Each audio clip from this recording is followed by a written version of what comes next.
Malam merayap pelan, tapi pasti. Angin malam menaburkan rasa dingin, yang kian terasa menggigit.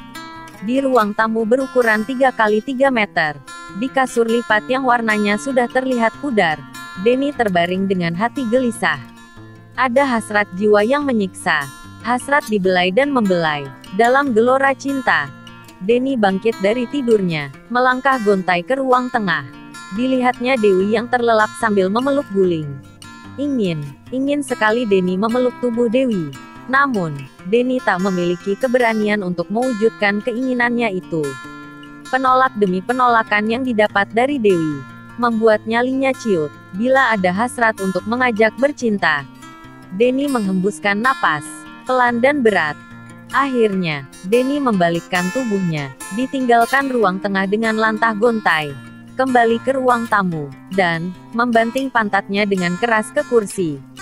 Denny menggigit bibir bawahnya. Bayangan wajah cantik Cassandra dengan desah manjanya tiba-tiba saja muncul, menari liar dalam angannya, semakin memompa hasrat Denny untuk mendayung dalam samudera cinta. Denny mengusir bayang Cassandra. Dia bangkit dari duduknya, dan kembali merebahkan tubuhnya di kasur, yang mepet dengan kursi tamu. Dulu, itu adalah tempat dia menyimpan motor. Tapi sekarang, tempat motor itu menjadi tempat tidurnya. Sementara motor miliknya yang diperoleh dari Darman, bosnya, telah diambil kembali dengan cara paksa. Kesengsaraan hidup Denny dimulai ketika datang 5 orang bertubuh tegap, bertamu ke rumahnya di suatu sore. Sekitar 3 atau 4 bulan lalu, Denny tak ingat secara pasti. 1 orang berseragam polisi, dan 4 orang berpakaian sipil. Tubuh ke-5 orang itu kekar-kekar. Sementara wajah mereka, tak sedikit pun memancarkan keramah tamahan. Mereka mengaku, datang menemui Denny atas perintah Darman. Darman adalah mantan bos Denny. Saat ini Darman tinggal di lapas setelah beberapa waktu lalu. Dia terkena operasi tangkap tangan oleh Komisi Pemberantasan Korupsi, di sebuah hotel mewah di Jakarta. Saat terjaring operasi tangkap tangan, Darman yang seorang pengusaha sukses, juga tengah menjabat sebagai anggota dewan. 6 jam sebelumnya, saat Denny pulang ke rumah dengan wajah kuyu, Dewi menyambutnya dengan raut wajah heran. "Tumben Mas sudah pulang?" tanya Dewi tanpa berusaha menutupi rasa herannya. "Aku tidak enak badan," sahut Denny sambil duduk di kursi panjang, yang ada di ruang tamu rumah kontrakannya. Dewi menghela napas. Tatapannya tajam menyapu wajah Denny, suaminya. Dan, rasa herannya berubah menjadi rasa kaget, ketika kelopak matanya menangkap ada benjolan kecil di bibir suaminya. "Loh, Mas, bibirmu kenapa jontor begitu?" tanya Dewi agak panik. Denny memutar otak sambil mengusap bibirnya yang jontor. Tadi waktu pulang aku nyerempet mobil orang. Yang punya mobil marah. Begitu turun dari mobil, dia langsung meninju wajahku. Untung banyak yang melerai. Kalau tidak, mungkin lukanya bisa jauh lebih parah dari ini. Jelas Denny akhirnya. Aku sih sudah pasrah, karena aku memang salah. Untung, orang yang punya mobil tidak minta ganti rugi. Tambah Denny untuk lebih meyakinkan istrinya. "Aku beli obat merah dulu ya," kata Dewi. "Tidak usah, Dew, tidak usah," tukas Denny. "Lukanya tidak seberapa kok, aku mau istirahat dulu ya," lanjut Denny sambil merebahkan tubuhnya ke kursi panjang yang didudukinya. Denny memejamkan matanya, sementara pikirannya melayang ke sana kemari, mencoba mencari jalan keluar dari persoalan rumit yang tengah menyelimuti hidupnya. Sebenarnya, tadi itu Denny kena tonjok Kevin. Salah seorang anak Darman itu begitu marah kepadanya. Kalau saja Sofia, istri Darman yang juga ibu dari Kevin, tidak melindunginya, tentu dirinya sudah babak belur. Jadi bulan-bulanan kemarahan Kevin. "Sudah, Mama tak perlu membela dia," bentak Kevin sambil menuding ke arah Denny.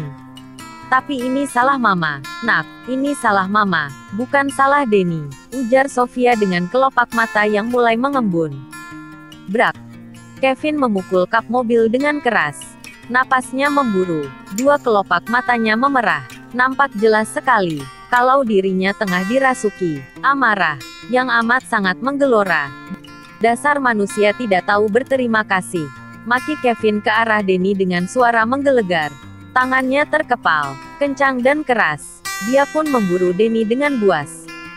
Namun, Sofia bergerak lebih cepat. Tubuh wanita setengah baya, yang nampak masih penuh pesona itu, sudah berdiri melindungi Denny, yang sudah pasrah pada apa yang akan terjadi pada dirinya.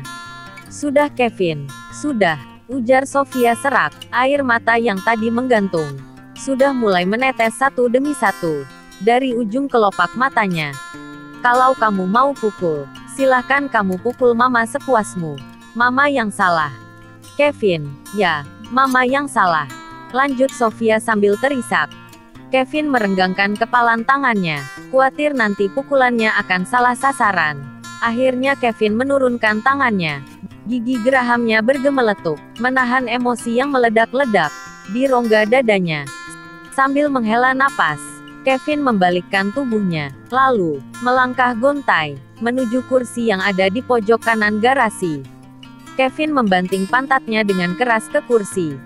Napasnya masih memburu, darahnya masih terasa mendidih, dan ketika pandangannya menyapu lembar-lembar foto yang berisi gambar kemesraan ibunya dengan Denny yang berserakan di lantai, Kevin tak kuat lagi menahan emosinya. Dia bangkit dari duduknya, mengangkat meja kecil yang ada di hadapannya tinggi-tinggi, untuk kemudian membantingnya dengan sekuat tenaga yang dia miliki. Sofia menjerit. Denny menggigil menahan takut yang amat sangat. Sementara dua orang pembantu, dan dua orang satpam, berdiri terpaku. Mereka tak tahu harus berbuat apa. Sesekali, mereka hanya saling pandang, tak lebih dari itu. Sebaiknya mama suruh pergi bajingan itu. Aku tak mau lagi melihat tampang busuknya ada di rumah ini, ujar Kevin sambil menuding buas ke arah Denny. Bah. Denny menghela napas dengan berat, mengusir bayang buruk dari kejadian yang belum lama dialaminya. Menerima amukan dari Kevin, karena dia telah tahu bahwa semenjak ayahnya masuk penjara akibat korupsi, ibunya telah berselingkuh dengan supir keluarga yang telah mereka anggap sebagai anggota keluarga sendiri. Denny bangkit dari tidurnya, duduk gelisah dengan tatapan menyapu langit-langit rumah. Sungguh, Denny sungguh tak pernah menyangka kalau perselingkuhannya dengan Sofia akan terbongkar. Dia lupa pada pepatah, sepandai-pandainya tupai melompat, suatu saat dia akan jatuh juga. Atau pepatah lama, sepandai-pandainya orang menyimpan bangkai, pasti baunya akan tercium juga. Puluhan lembar foto dirinya, yang tengah bermesraan dengan Sofia, yang ditebarkan Kevin di hadapannya, membuatnya tak bisa berkutik. 1000 alasan yang akan dikemukakan pun, tak akan bisa diterima, sebab, puluhan foto itu telah menjadi saksi bisu, yang sulit terbantahkan. Siapa yang jadi biang onar, sehingga perselingkuhannya dengan Sofia terbongkar? Denny menggerakkan kepala. Pertanyaan yang terlontar dari dalam hati kecilnya itu sulit untuk terjawab. Denny hanya mampu meremas-remas rambutnya sendiri dengan kencang, berusaha untuk mengusir rasa pening yang datang menerpa. Rasa pening yang menggelayuti batok kepala Denny makin terasa menjadi-jadi saat ingatannya tertuju pada Dewi, istrinya. Entah untuk yang keberapa kalinya, Denny kembali menghembuskan napas dengan berat. Sampai kapan dia bisa menyembunyikan kenyataan pahit ini pada Dewi, bahwa hari ini dia telah dipecat dari pekerjaannya sebagai supir di keluarga Darman. 1 hari, 2 hari, atau... Denny menggelengkan kepala. Rasa gelisah datang menerpa hatinya. Menyakitkan, rasa gelisah yang merayap itu, ibarat air cuka yang dituangkan ke dalam luka kehidupan yang tengah membelenggunya. Bagaimana perasaan Dewi bila dia tahu bahwa pemecatan itu dilakukan karena suaminya telah ketahuan berselingkuh dengan istri bosnya, yang biasa dia sapa dengan panggilan Bu Sofia. Owek, rasa pening di kepala, dan rasa gelisah yang mengaliri sekujur tubuhnya, membuat Denny merasa mual. Dan, pada kenyataannya, Denny tak bisa menyimpan lama-lama tentang kondisi yang sebenarnya kepada Dewi. Sebab, sore harinya, ketika Denny sedang mengajak main Hanif di ruang tamu, datang 5 orang bertubuh kekar ke rumahnya. 1 orang berseragam polisi, dan 4 orang lainnya berpakaian sipil. Menurut pengakuan mereka, kedatangan mereka menemui Denny atas perintah dari Pak Darman. "Ada apa lagi Pak Darman meminta kalian datang ke sini?" tanya Denny dengan hati was-was. Sekilas, ekor matanya melirik ke arah Dewi, yang duduk di sampingnya, sambil memangku Hanif. "Kami datang ke sini untuk mengambil motor yang beberapa bulan lalu Pak Darman belikan untukmu," sahut orang yang berseragam polisi. "Mengambil motor," tatap Denny yang tidak bisa menyembunyikan rasa herannya. "Bukan hanya itu," kata orang berseragam polisi lagi. "Pak Darman juga meminta ganti rugi sebesar 50 juta rupiah sebagai uang damai. Jika tidak, terpaksa kamu harus berurusan dengan polisi. Pak Darman akan membayar pengacara top untuk memenjarakanmu," lanjut orang yang berseragam polisi, penuh nada ancaman. Denny menelan ludah. Perkataan lelaki berseragam polisi yang duduk tepat di hadapannya itu bukan hanya membuat dada Denny terasa sesak, tetapi juga membuat kerongkongannya terasa tercekat. Denny menundukkan wajahnya dalam-dalam. Ketika tanpa sengaja, tatapannya bersirobok dengan tatapan Dewi. "Sebenarnya ada apa ini, Pak?" kata Dewi memberanikan diri, melontarkan pertanyaan kepada lelaki yang mengenakan seragam polisi. "Apa suamimu tidak bercerita?" orang yang berseragam polisi itu balik bertanya. "Cerita," Dewi tak melanjutkan ucapannya, dialihkan pandangannya ke Denny. Namun, Denny tak bergeming. "Sebenarnya ada apa ini Mas?" tanya Dewi sambil memegang paha Denny. Denny tetap membisu, mulutnya terkunci rapat. Hening. Namun, keheningan itu hanya sejenak. Sebab sedetik kemudian, dengan penuh tekanan, lelaki berseragam polisi itu menceritakan bahwa tadi siang Denny telah dipecat dari pekerjaannya, disebabkan Denny berselingkuh dengan istri Pak Dirman. Mendengar cerita itu, Dewi Laksana mendengar suara petir yang menggelegar di lubang telinganya. Mendadak napas Dewi tersengal, ada beban berat yang menghimpit rongga dadanya, membuatnya terasa sulit bernapas. Perlahan tapi pasti, pipi tirus Dewi mulai dibasahi oleh air mata. "Karena itu Pak Darman mengutus kita ke sini. Kami ditugaskan untuk mengambil motor dan uang damai sebesar 50 juta rupiah.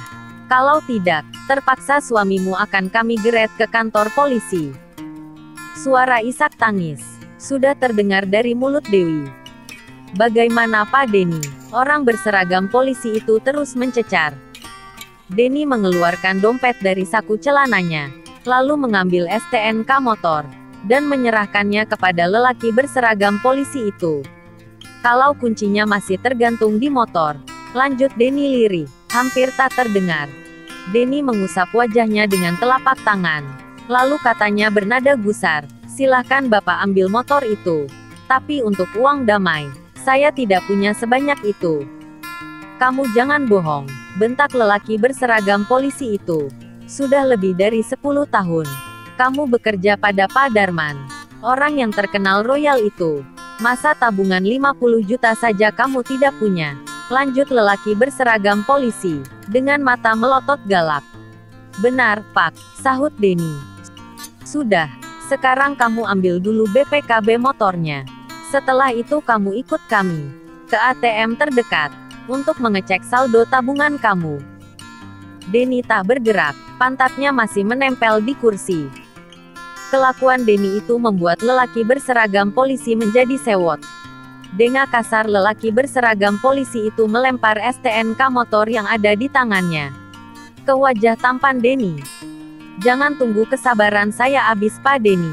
Sekarang saya kasih kesempatan terakhir.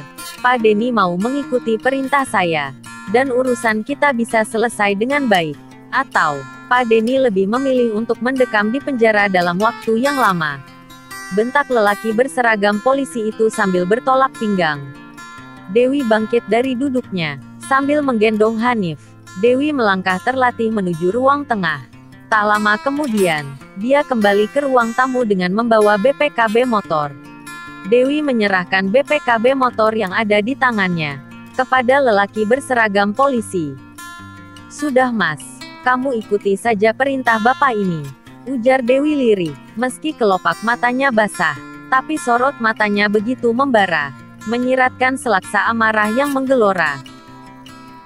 Tak ada pilihan lain. Diselimuti perasaan serba salah, Denny bangkit dari duduknya, melangkah lunglai meninggalkan ruang tamu. 5 lelaki tegap mengikutinya dengan sigap. Lelaki berseragam polisi berbisik kepada salah seorang temannya, sebelum masuk mobil berwarna hitam pekat. Sementara orang yang tadi dibisiki oleh lelaki berseragam polisi, membonceng Denny. Beriringan, mobil dan motor itu melaju, menuju sebuah minimarket. Di hadapan mesin ATM, yang ada di dalam minimarket, Denny berdiri bagai pesakitan, matanya nanar, melihat layar monitor, yang ada di hadapannya. Terpampang jelas jumlah saldo yang dimilikinya, 7.200.000 sekian.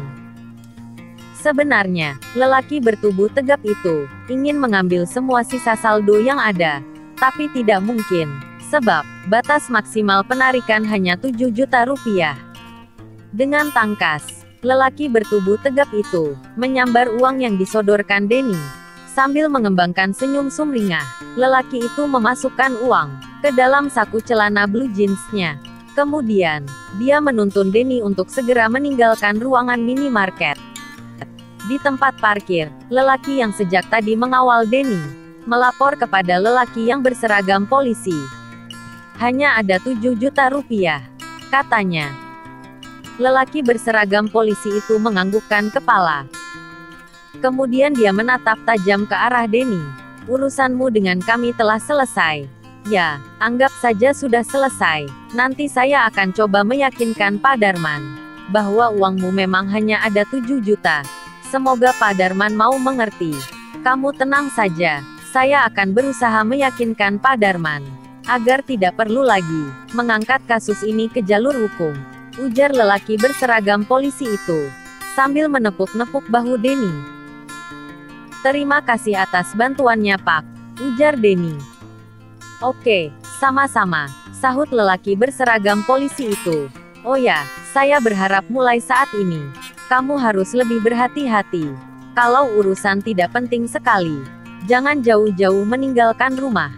Sebab, saya dapat informasi bahwa si Kevin sudah menyewa beberapa orang preman untuk menghabisimu," lanjut lelaki berseragam polisi itu, sambil menonjok dada Denny dengan ujung jari telunjuknya. Denny menunduk keluh, rasa takut secara perlahan tapi pasti menjalar di sekujur tubuh, dan menggumpal di rongga dadanya.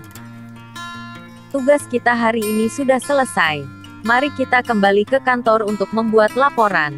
Dan kamu Marcel, ikut di mobil, biar motor dibawa oleh Domi." Lelaki berseragam polisi itu mengeluarkan perintah. Marcel, lelaki bertubuh tegap yang sejak tadi mengawal Denny, mengangkat tangannya, dan meletakkannya di kening. "Siap Komandan," kata Marcel sambil memberi hormat. Keempat kawannya tertawa, Marcel pun ikut-ikutan tertawa. Mobil berwarna hitam gelap itu meluncur meninggalkan area parkir.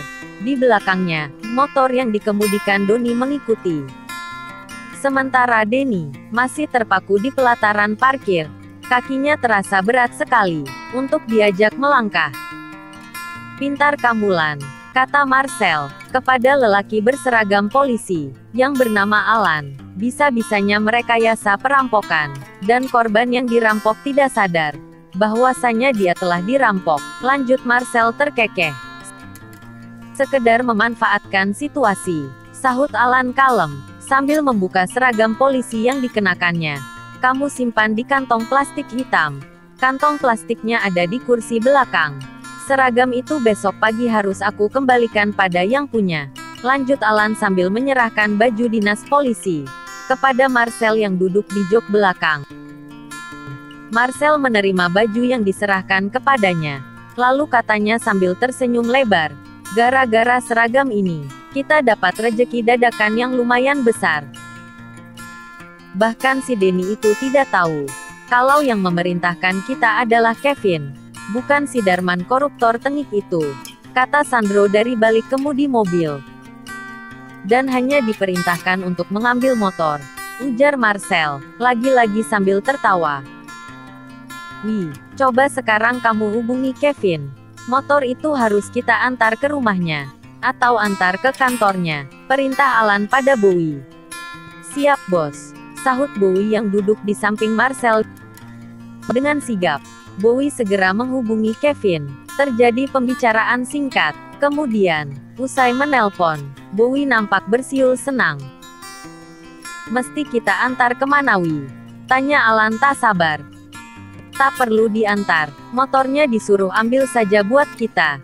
Sementara honor 5 juta, yang dia janjikan, akan ditransfer seperti biasa, terang Bowie. Malam yang indah, Marcel tertawa riang, usai mendengar penjelasan Bowie. Dan, seperti ada yang memberi komando, keempat lelaki kekar yang berada di dalam mobil itu tertawa serempak.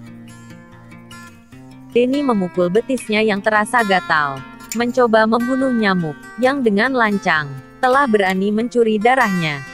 Namun, tak berhasil, nyamuk itu telah terbang terlebih dahulu, sebelum telapak tangan Denny mendarat di betis.